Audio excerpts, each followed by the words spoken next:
Vamos a tratar en esta mañana un tema que es muy ad hoc. ¿Por qué? Porque estamos rodeados de desastres naturales, de catástrofes. Siempre ha habido terremotos en la historia, siempre ha habido huracanes, siempre ha habido tornados.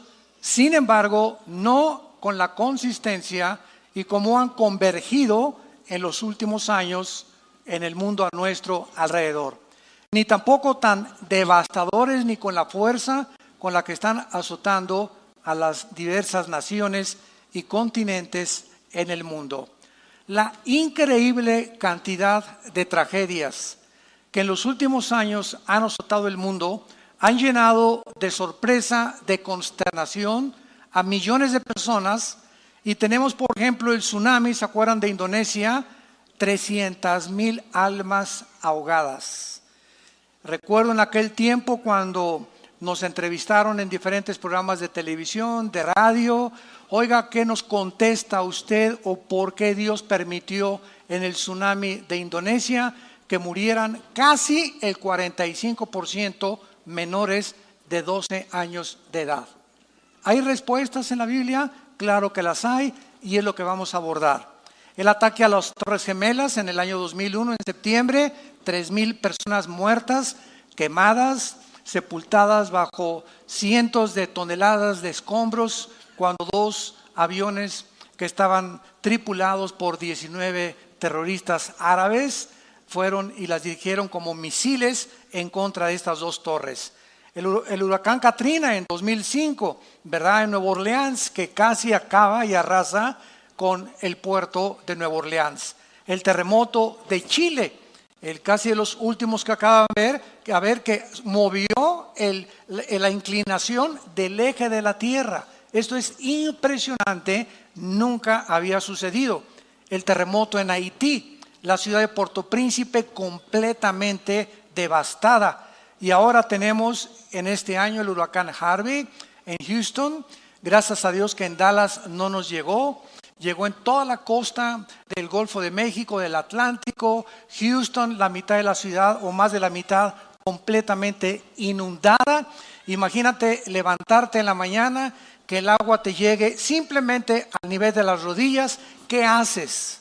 Con toda la basura que se desparramó por todas las aguas, los botes de basura, las infecciones, hasta los lagartos se metieron, víboras, culebras. Nadie podía meter las manos al agua sin antes y agarrar una torta o algo porque estaba infectadísima. ¿Y a dónde voy a ir? Al supermercado nadando? Como voy, no tengo ni siquiera un bote. Voy a la farmacia, necesito pañales para mi hijo o leche.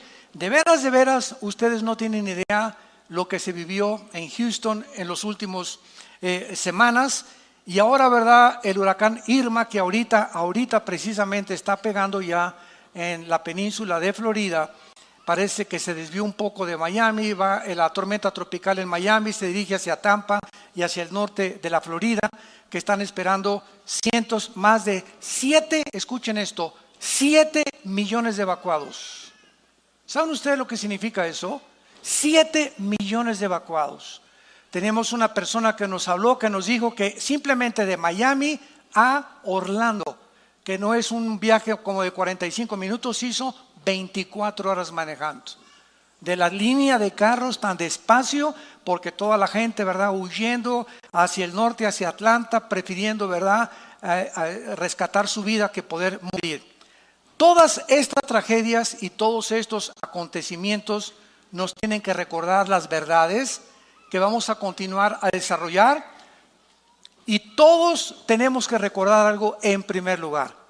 La Biblia dice en Hebreos 9:27 que todos estamos sentenciados a muerte, porque es necesario que todos nosotros muramos, así está escrito, inmediatamente después de que tú mueras y de que yo muera, viene el juicio. No hay transmigración de las almas, no hay reencarnación, no hay purgatorio, no hay un lugar intermedio. En el momento que tú mueras, en la forma que tú mueras, cuando tú mueras y donde tú mueras, inmediatamente te enfrentas con Dios como juez o como tu Salvador. Este mundo, ¿verdad?, es completamente temporal y frágil.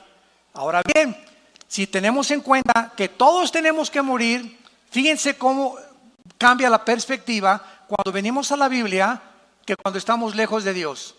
Si tenemos en cuenta que todos tenemos que morir, cuando mueren 50 personas juntas en un avionazo, cuando mueren 15,000 personas juntas en un terremoto, o cuando mueren 200,000 personas como en Indonesia juntas por la inundación, se le llama tragedia. No se le llama tragedia cuando morimos individualmente. Todas esas personas en Indonesia, en las Torres Gemelas, las que murieron en Houston, las que van a morir por los huracanes, todos teníamos que morir de alguna forma. Pero en el momento que es algo que nos rodea, le llamamos una tragedia. Porque todos quisiéramos morir en una cama, con una enfermera guapa, con aire acondicionado, con un plasma de televisión ahí en tu cama y que dijeras, adiós mundo cruel, ya nunca te veré. Sin embargo, no es así. Entonces tenemos que recordar que la forma como tú y yo vamos a morir no depende de nosotros. Ya sea un avionazo en la panza de un tiburón, un ladrillazo de un terremoto que te cae en la cabeza, un accidente de tránsito, una bala perdida, un asesinato, cáncer, enfermedades, todos tenemos algún día que morir. Así que no nos espantemos cuando las personas mueren. No nos tome por sorpresa porque no puedes tú evitar que ninguna persona viva eternamente. Esta realidad es inevitable porque muchas personas acusan a Dios por la forma como muchos seres humanos mueren. Ahí no tenían por qué morir en ese avionazo. No tenían por qué morir el 45% de los niños en Indonesia que murieron con el tsunami. ¿Sabes una cosa?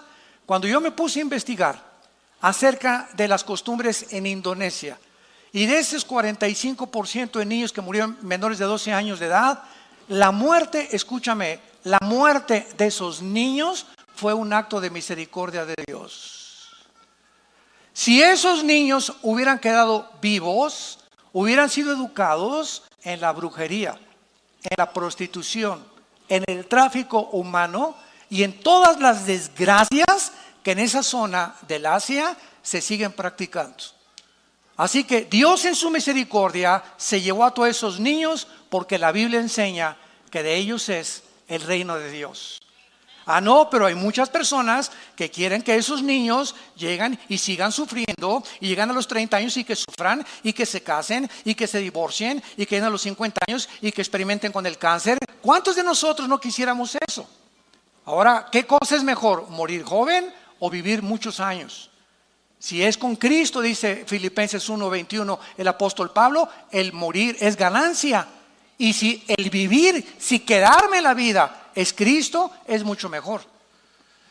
Pero así somos nosotros, ¿verdad? Como hay personas que me han hablado, oiga mi hermano, hoy por mi abuelita allá en la Cruz Roja, estamos todos deshechos. ¿Qué edad tiene tu abuelita? 95 años. Pues déjenla que se pinte ya.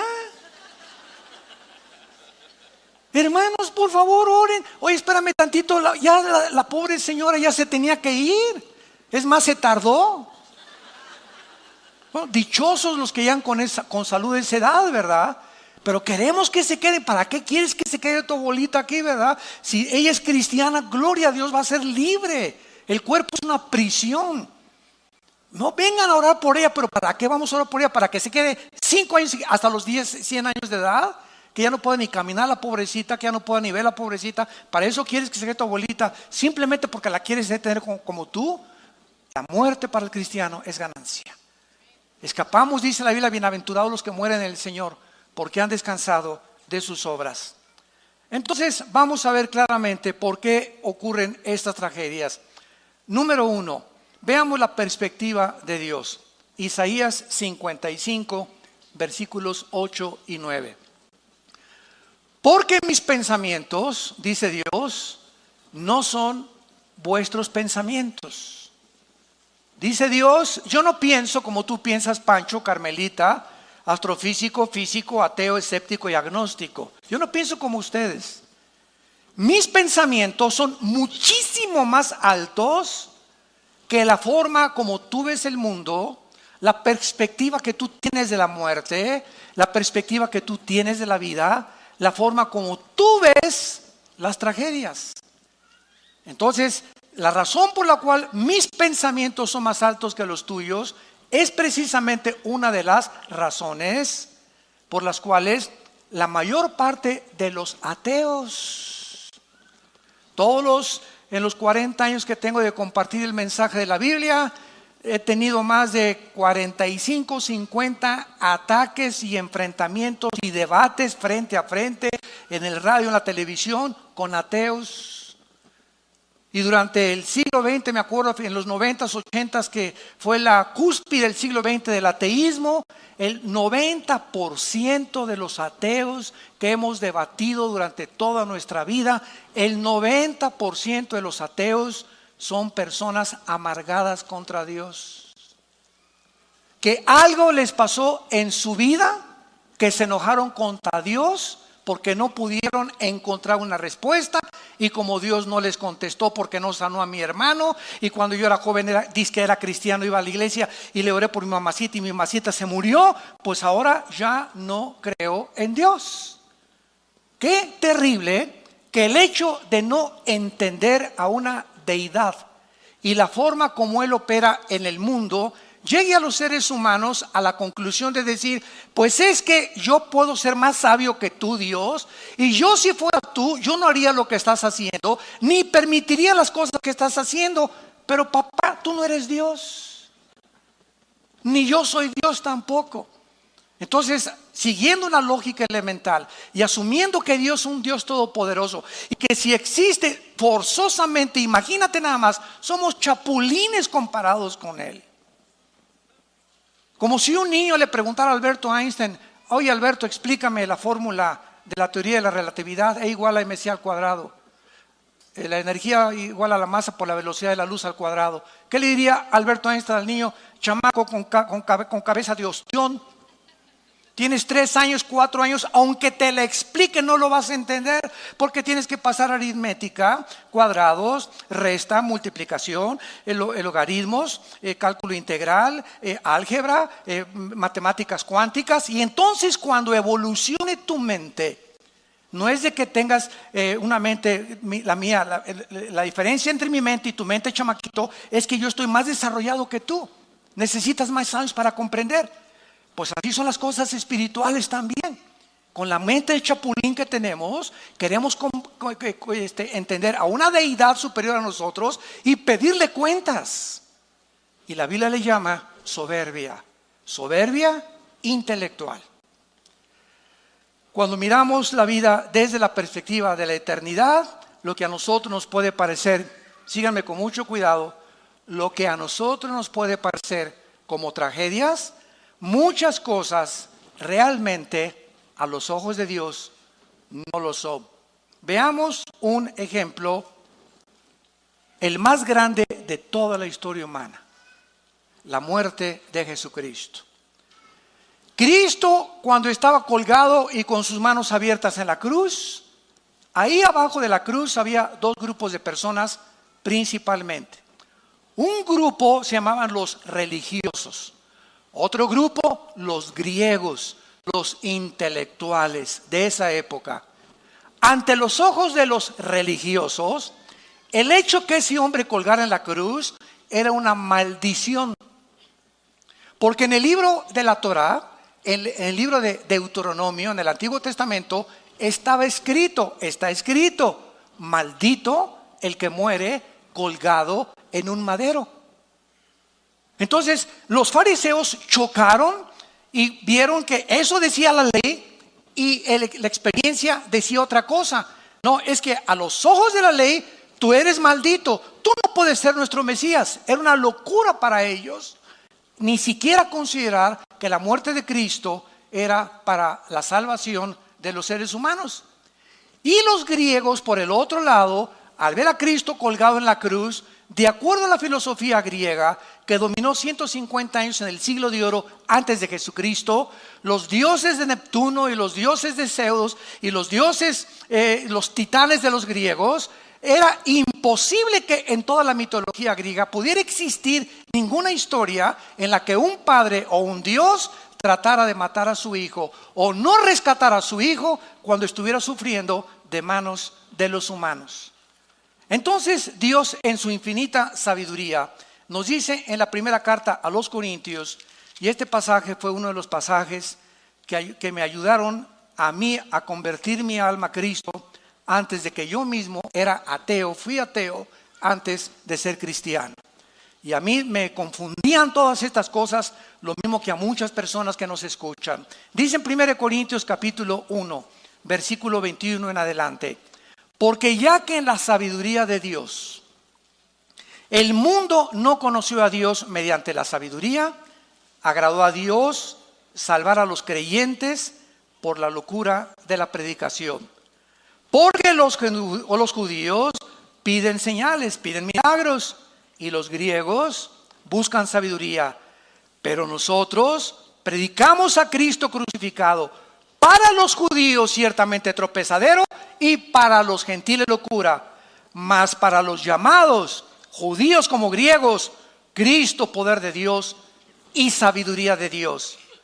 Porque lo insensato de Dios es más sabio que los hombres, y lo débil de Dios es más fuerte que los hombres. Vemos nosotros que la muerte de Cristo fue una acción que Dios determinó, que Dios escogió de una forma voluntaria para enloquecer la sabiduría de los seres humanos. Lo hizo a propósito. Entonces, ante los ojos humanos, ese hombre colgado en la cruz era una tragedia. ¿Cómo es posible que las espinas y la sangre, que Dios, si Él es el Hijo de Dios, ¿por qué su Padre dice que su Padre es Dios? ¿Por qué no lo arrebata? ¿Por qué lo dejó que sufriera tanto? Esa era la perspectiva humana, pero detrás de eso que parecía tragedia ante nosotros, se escondía detrás de eso la sabiduría de Dios. Se escondía la mente de Dios. Se escondía el plan más grande de toda la redención humana. Porque Dios escoge lo insensato para nosotros, para tratar de enloquecer nuestra propia sabiduría y nuestra forma de pensar.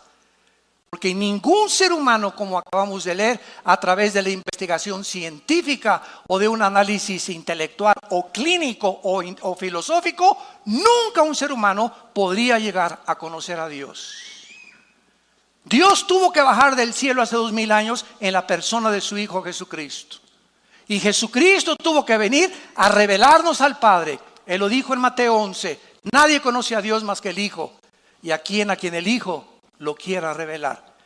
Así que el mensaje es el siguiente: cualquier persona que nos escucha que quiera conocer a Dios, nunca lo vas a conocer si antes no conoces a su Hijo. Es Cristo el que reveló al Padre. Es Cristo el que actuó bajo el Padre. Es Cristo el que hacía los milagros a través del Padre. Él vino a revelar al Padre. Y el que agrada al Hijo y conoce al Hijo, comienza a conocer quién es Dios, quién es el Padre. Así que no lo vas a conocer en flor de loto en Chapultepec, ni a través del yoga, ni a través de las filosofías orientales, ni a través de Buda, ni de Confucio, ni de Hare Krishna, ni del Dalai Lama, ni de Mahatma Gandhi. La única persona que ha existido en la historia, que ha bajado del cielo, que ha muerto en una cruz, ha sido enterrado, sepultado y resucitado a los 3 días, se llama Jesús.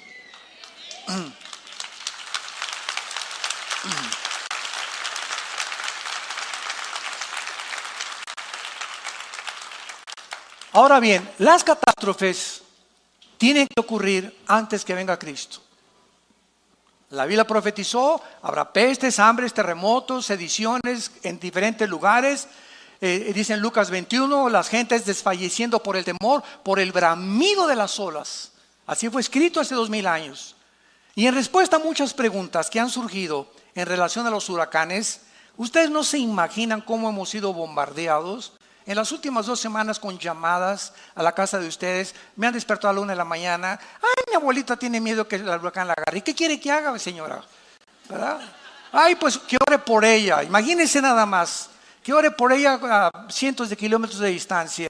Y mi tío, que es ateo, dice que ahora sí, que por favor le explique a usted cómo es posible que Dios existe y permitiendo tantas devastaciones y tantas cosas. Unos son ataques, otros oraciones, otros inconsistencias, etcétera, etcétera. Pero es increíble cómo se encuentra ahorita la humanidad confundida preguntando, gritando, ¿qué está pasando con el mundo? ¿Qué es lo que va a suceder? Viene la Tercera Guerra Mundial, el gordito loco de Corea del Norte a punto ya de mandar bombas a Guam, a Corea del Sur, a Israel, a Estados Unidos, etcétera, etcétera. Estamos en un punto de la historia tan conflictivo, tan confundido, que es la hora de la iglesia. Este es el momento en el que más podemos nosotros darle al mundo la luz que están buscando. Filósofos, sistemas de gobierno, ideologías, comunismo, democracia, monarquías, ateísmo, agnosticismo, de todo tipo de filosofías de gobierno, de pensamiento, religiones, de economías, gobernantes, todos viven confundidos en este momento. Ya no saben qué sistema es mejor de gobierno, qué ideología es la mejor, cuál es la mejor religión, cuál es el mejor Dios. Ahora ya viene la corriente famosa que la profetizó, donde se va a levantar un líder religioso en el mundo que se llama el ecumenismo, tratando de unir. Vamos a unirnos, vengan para acá los budistas, vengan para acá los del Islam. Todos estamos adorando a un Dios con diferentes nombres. Un momentito, por favor, Jesús, María y José y el burrito que los acompaña. ¿Cómo que son diferentes nombres con el mismo Dios? De ninguna manera. A eso vino Jesús al mundo como un hombre radical a decirnos: nadie va al Padre si no es por mí. Ese radicalismo de Jesús: yo soy el camino, no hay ningún otro camino. Yo soy la verdad, no hay ninguna otra verdad. Y yo soy la vida. Eso es lo que hace que el mundo le acuse y nos acuse a nosotros de intolerantes. Siempre que he tenido yo debates con rabinos, con budistas, con musulmanes, es que usted nada más Jesús. Así es porque Él lo dijo: yo soy la resurrección y la vida. Yo soy el pastor y doy mi vida por las ovejas. Ni tu Buda, ni Mahoma, ni Mahatma Gandhi, ni el Dalai Lama, ni Hare Krishna, ni nadie ha dado su vida y ha dicho: voy a morir a los 3 días y voy a resucitar. Entonces nos enfrentamos en algún tiempo en el mundo en el que tenemos ya para poder tener respuestas. Todos tenemos que morir, ya lo vimos, y la pregunta no es si vas a morir, porque ese es un hecho, esa es una verdad. La pregunta es: ¿estás tú preparado para el día que Dios te llame a encontrarte con Él como juez o como salvador?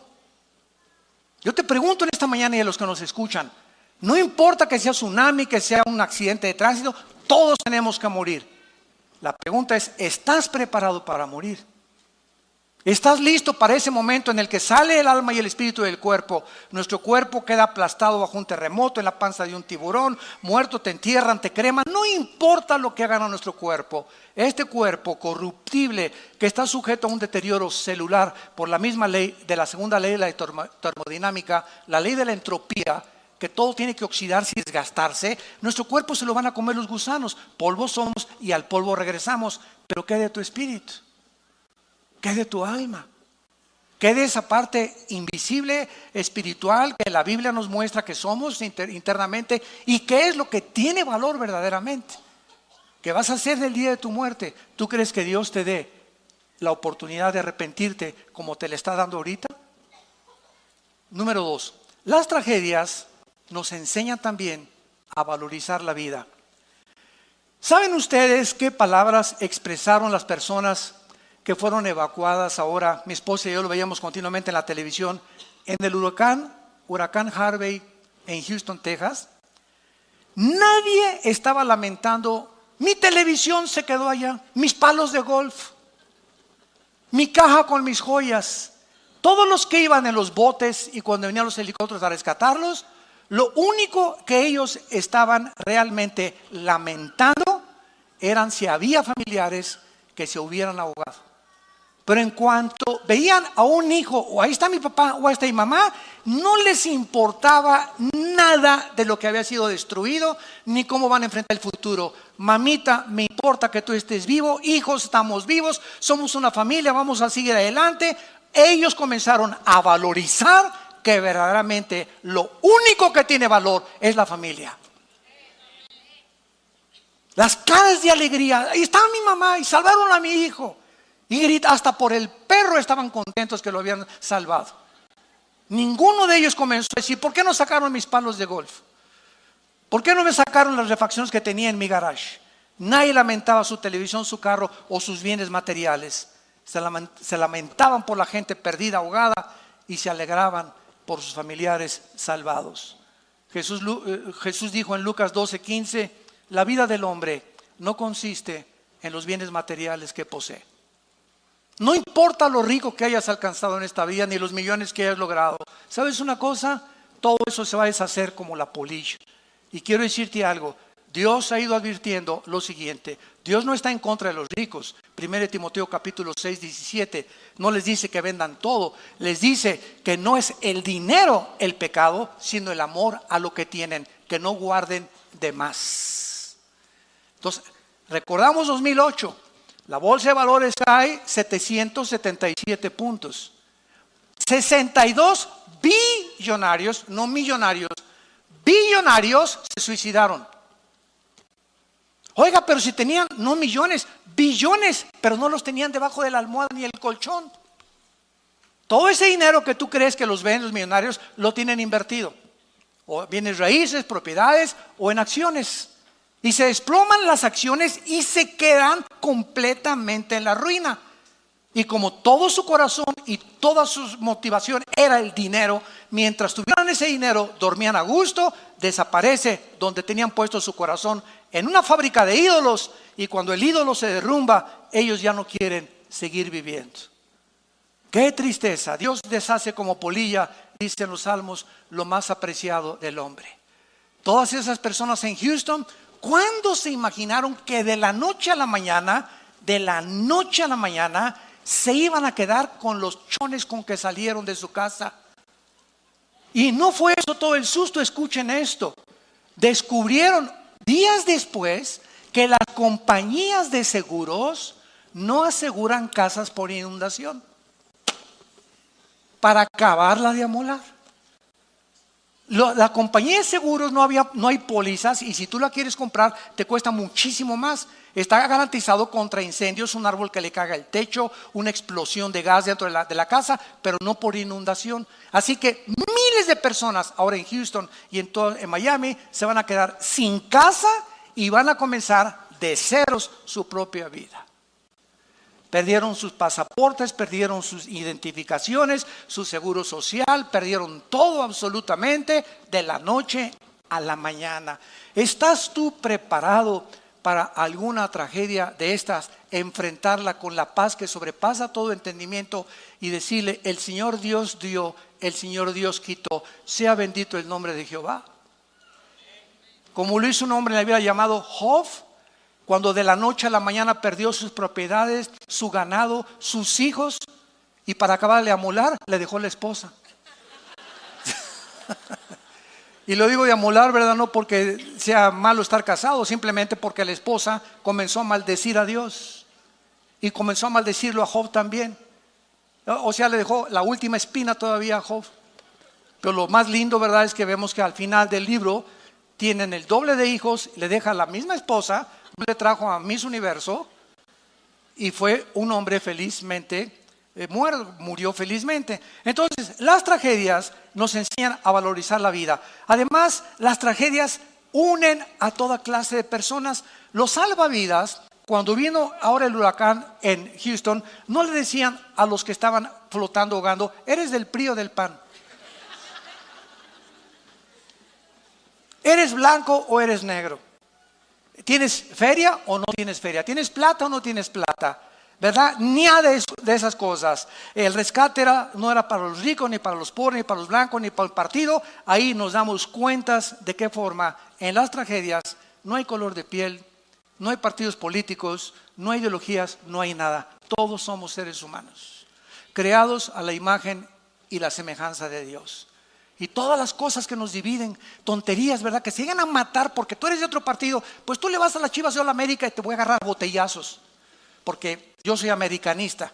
Y si sale el camión de la UNAM de los Pumas y sale otro camión, le rompen los cristales y lo voltean porque le ganaron a los Pumas.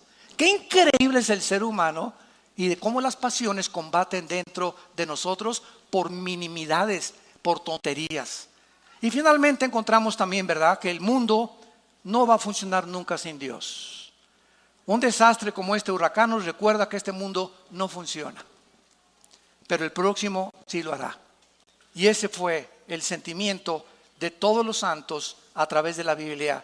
Dice en Hebreos 11, versículo 13, conforme a la fe, murieron todos estos, tanto los mártires como los no mártires, sin haber recibido lo prometido, sino mirándolo de lejos, creyéndolo, saludándolo y confesando que eran extranjeros, peregrinos sobre la tierra, porque los que esto dicen claramente dan a entender que buscan una patria.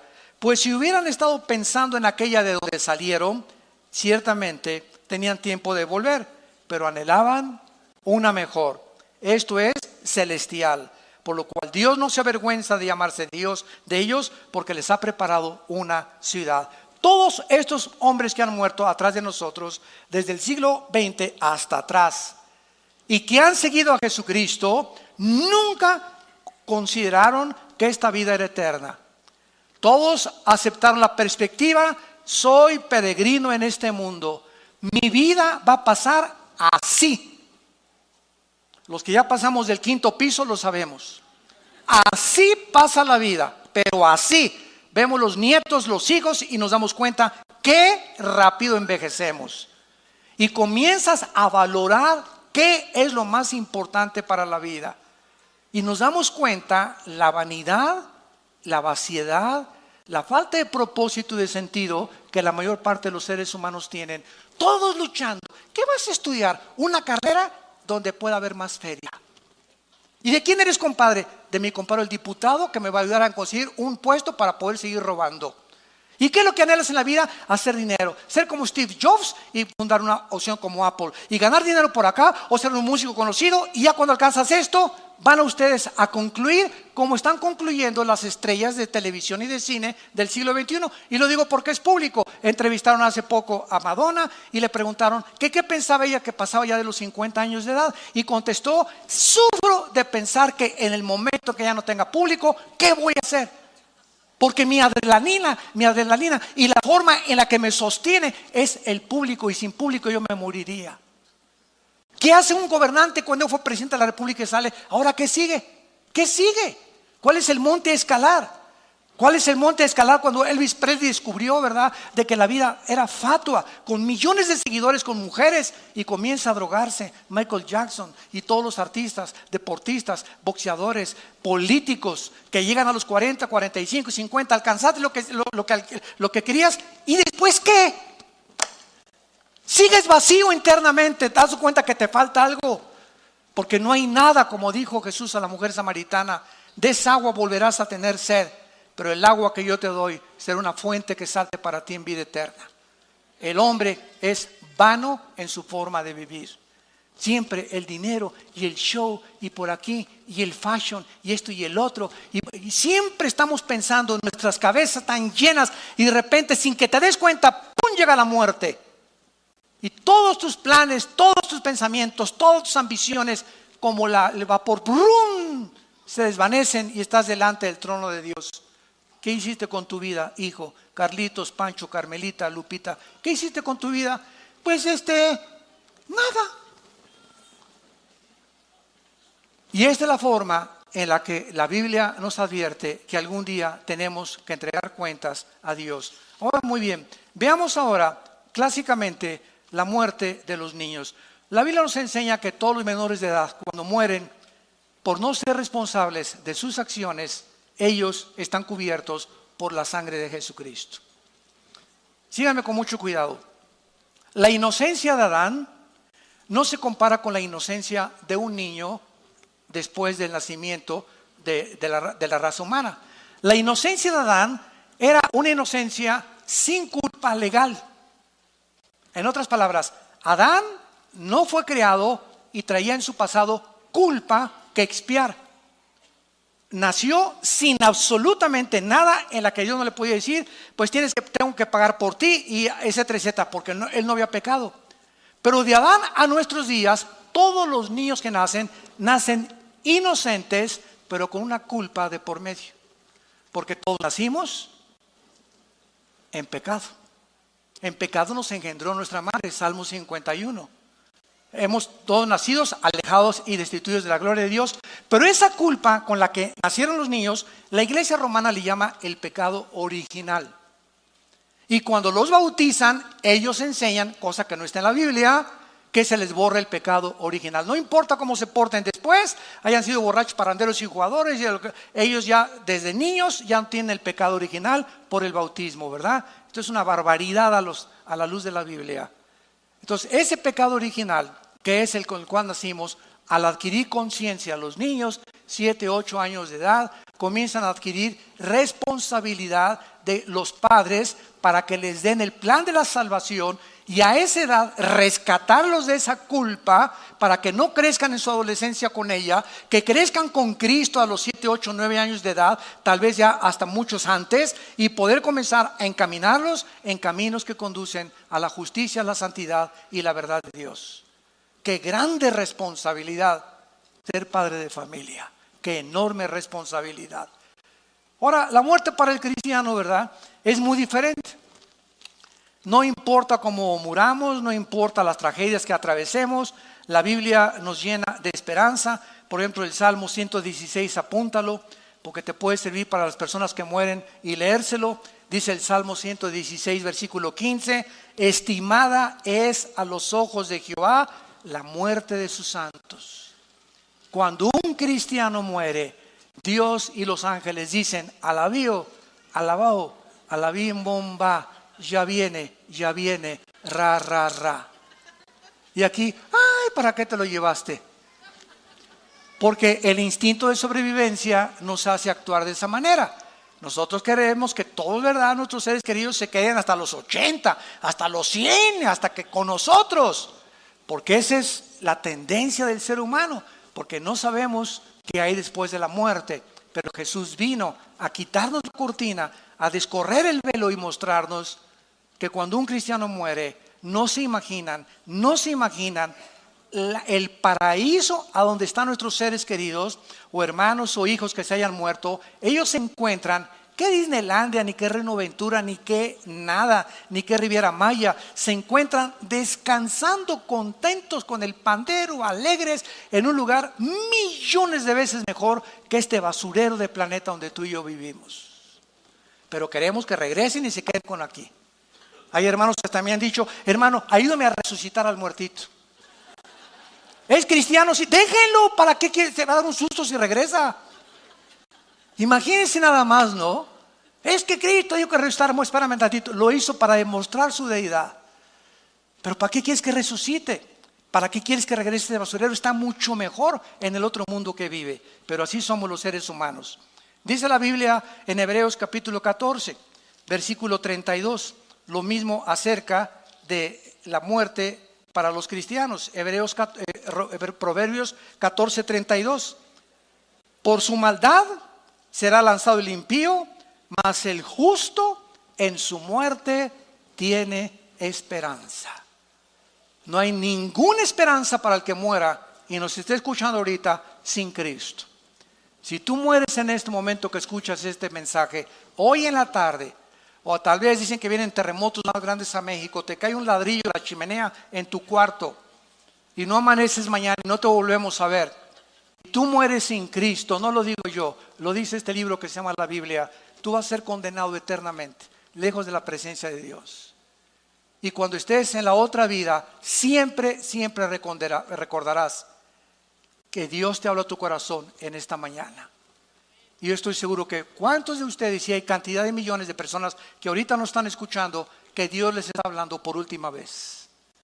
Que ya no va a tratar Dios con tu vida, te ha hablado muchas veces, pero por tu corazón endurecido amontonas ira para el día del juicio justo de Dios.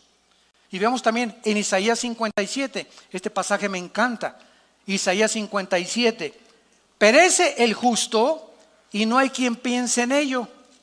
Los piadosos mueren y no hay quien entienda que delante de ellos la aflicción ha sido quitada. Entrará en la paz, descansarán en sus lechos todos los que andan delante de Dios. Y así es la vida. Muere un artista y hasta Bellas Artes y rodean y mariachis y 10,000 personas y viva por aquí, por allá. y muere por allá San Francisco de Asís y las ratas lo acompañan al entierro. Así es la vida. Y muere un presidente, y muere un cantante, y muere este, y muere por aquí, por allá, y las televisiones y todo, y entrevistas, y cómo murió, y murió de un pasonzototote de drogas, murió de un pasontote de alcoholismo, murió porque mató a su esposa, y mató a su esposo, y se envenenaron, o lo que quieras, pero la gente los levanta, y lo que los hombres tienen por sublime, Dios lo tiene como abominación. Y así es la vida. No nos sorprendamos. Porque el mundo alaba y exalta a aquellos que no merecen, pero para ellos fueron buenos por lo que fueron buenos futbolistas, buenos cantantes, buenos artistas, buenos políticos. No digo que todos, pero así es la forma como la Biblia nos dice. Muere el justo y no hay ni siquiera que se acerque a su cementerio. Ahora vamos a ver nosotros qué es la diferencia cuando nosotros vivimos a la luz de la eternidad. ¿Qué diferencia tan grande? Cuando una persona ha aceptado a Jesucristo como su Señor y Salvador y las personas que le han rechazado, el cristiano es una persona que no tiene ninguna religión. ¿Sí me escucharon, verdad? Tú puedes ser evangélico, puedes ser bautista, puedes venir a Vida Nueva, puedes ser bautizado, remojado y colgado. Puede ser mormón, testigo de Jehová, adventista del séptimo día, católico. No me importa el título de la botella que tú le has puesto a tu vida. Unos católicos, otros protestantes, otros mormones, etcétera, etcétera. Cuando venga Cristo, nunca va a haber el título ni la religión a la que perteneces, sino qué está dentro de la botella. Así que no importa el título que, pues yo no soy católico, pues porque me bautizaron y crecí en un lugar católico. ¿Sabes una cosa? Tú puedes ser católico e irte al infierno. Tú puedes ser mormón e irte al infierno. Tú puedes ser evangélico e irte al infierno. No es la religión la que nos salva, entendámoslo por el amor de Dios. Dice 1 Juan capítulo 5, el que tiene al Hijo tiene la vida. El que no tiene al Hijo, aunque tengas la religión que tengas, la religión y la iglesia te va a salvar. El que salva es la persona de Jesús. Entonces tú necesitas a la persona de Cristo en tu vida como tu Salvador, y cuando tú lo invitas como tu Salvador, comienzas a tener relación no con dogmas, ni con ritos, ni con peregrinaciones. Comienzas a tener relación con un hombre que murió y resucitó, viva, orgánica y dinámica, que se llama Jesucristo.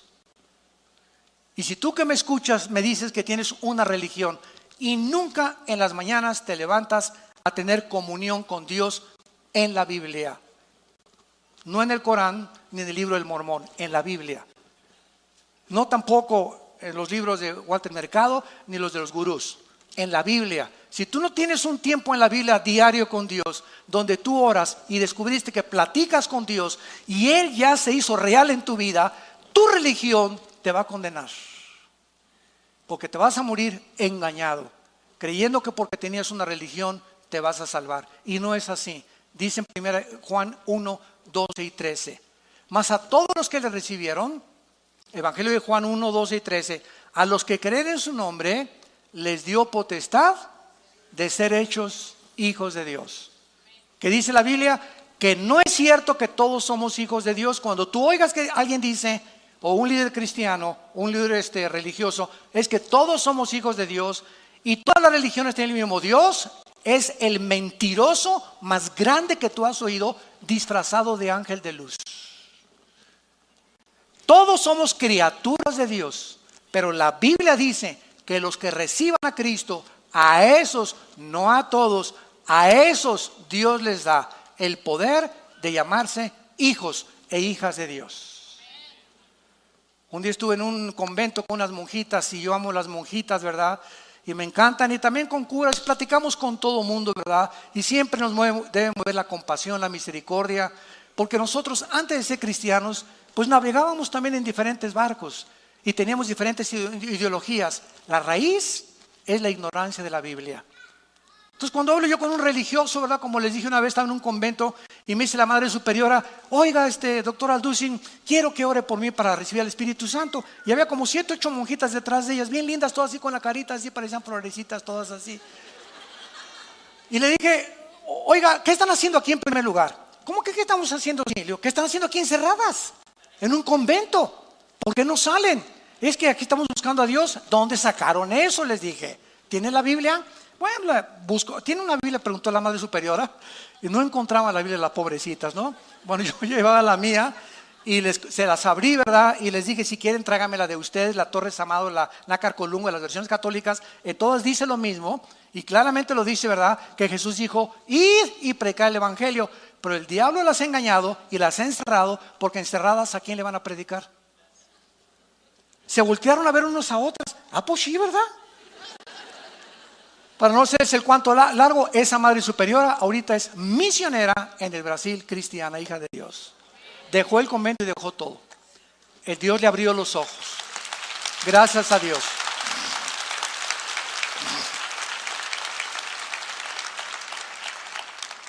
Jesús profetizó a sus discípulos que vendrían estos tiempos, aumentaría en el mundo las guerras, el hambre, el odio, la falta de amor, la deshumanización y la falta de afecto natural.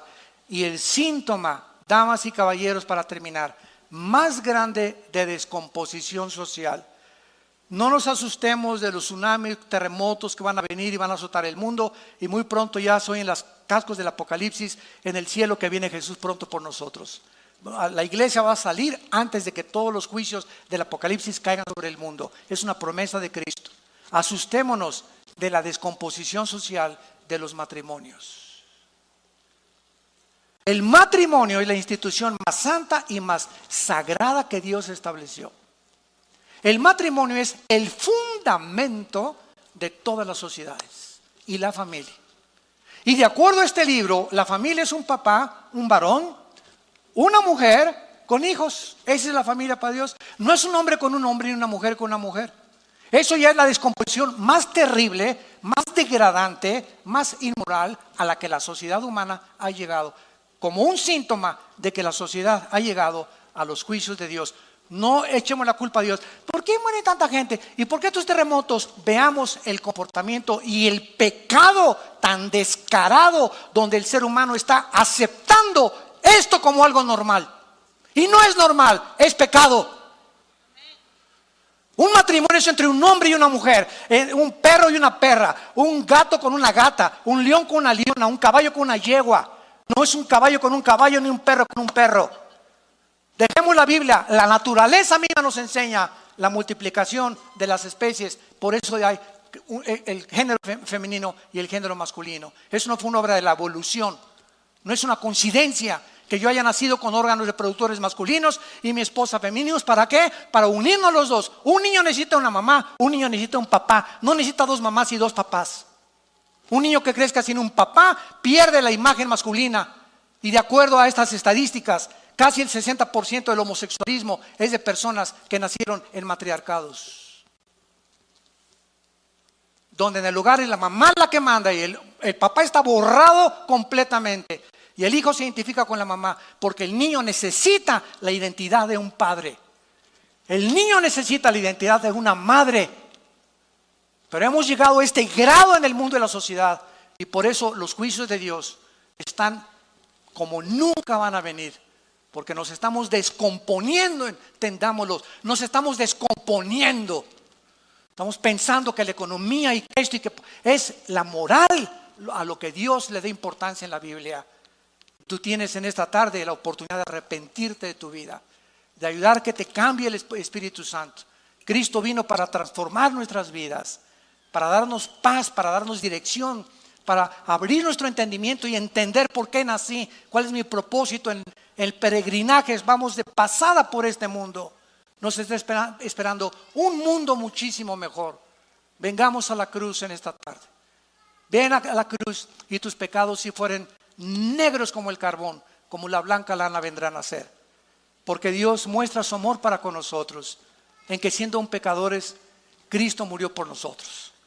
En otras palabras, el mensaje de la Biblia no es, mira, deja la borrachera, deja tu amante, deja tu homosexualismo para que Dios te acepte. Ese no es el mensaje de la Biblia, ese es el mensaje de las religiones.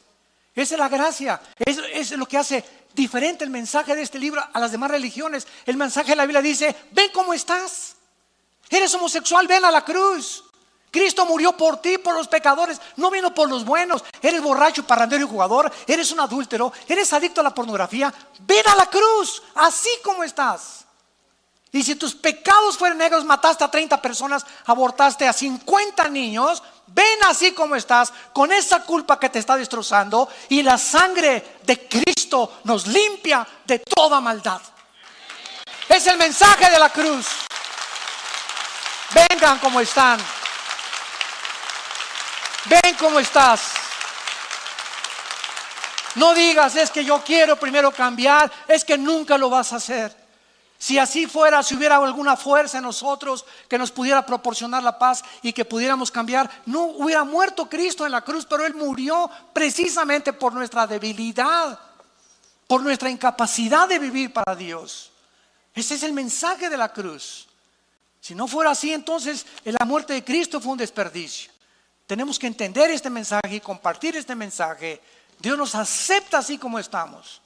Yo cuando vine a Cristo era un pobre en el suelo, sin destino, ateo, borracho, experimentando con algunas drogas, con un odio tremendo contra el mundo entero, retando al cristiano, retando a todo mundo, contra toda autoridad, ¿verdad? Me decepcioné del comunismo, me decepcioné de los gurús, etcétera, etcétera, de los Hare Krishna. Ya no sabía qué hacer con mi vida, intenté quitarme la vida 2 veces. Y en ese sentido, mi hermano Alejandro, que lo conocen ustedes, que es pastor de esta iglesia, fue el que me abrió la Biblia y me dijo: ven a Cristo, no te invito a una religión, ven a Cristo, dale la oportunidad. Le has dado oportunidad a Buda, metiste a Buda tú, metiste el programa de Buda, metiste el programa del Maharashi, metiste a Walter Mercado, metiste a los brujos, metiste a los astrólogos, metiste a Bertrand Russell, a Nietzsche. Ábrele la puerta ahora al programa, al software de Dios. Es gratis, me dijo, dale la oportunidad. ¿Por qué no le das la oportunidad? Lo vi muy lógico, muy convincente. Caí de rodillas y le dije: a Jesús, si tú eres el Hijo de Dios, aquí estoy. Yo no te prometo, yo no puedo cambiar nada en mi vida. Vengo a abrazar tu cruz para que tengas misericordia de mi pecador. Ese es el mensaje que Dios te comparte en esta tarde. Ven a la cruz, arrepiéntete de tus pecados y dile ahí desde tu lugar en este momento, así con tu rostro inclinado: Señor mío y Dios mío, te pido perdón por mis pecados. Te pido perdón por mi vida pasada, porque no he hecho lo que es agradable delante de tus ojos. Y he descubierto esta mañana que tampoco puedo yo cambiar. Mis pecados son más grandes que mi fuerza de voluntad. Por naturaleza nací pecador y amo el pecado.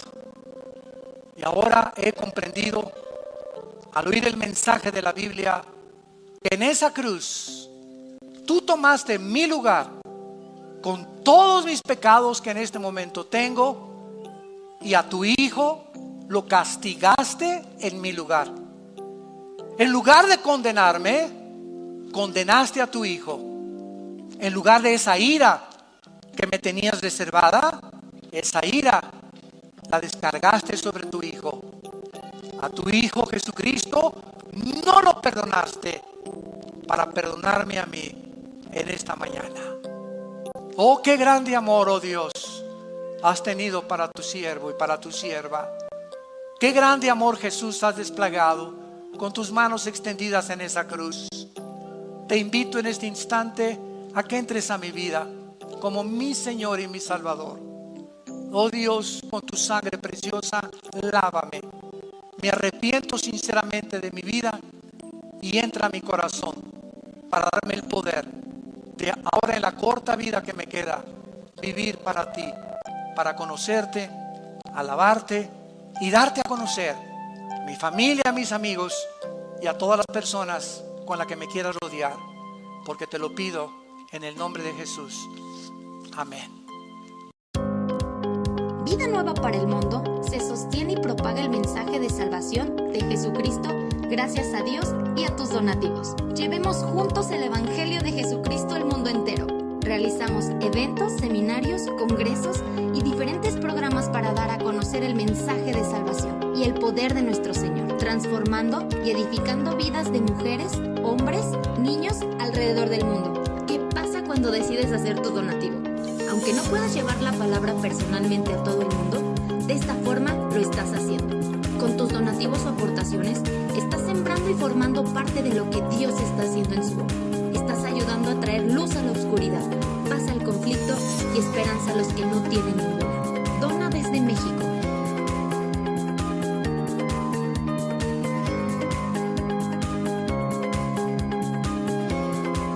Dona desde Estados Unidos.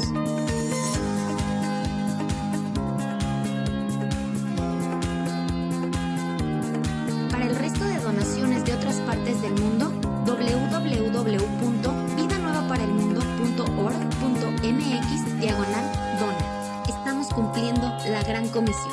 Por tanto, vayan y hagan discípulos a todas las naciones, bautizándolos en el nombre del Padre, del Hijo y del Espíritu Santo, enseñándoles que guarden todas las cosas que les he mandado. Y he aquí que yo estoy con ustedes todos los días hasta el fin del mundo.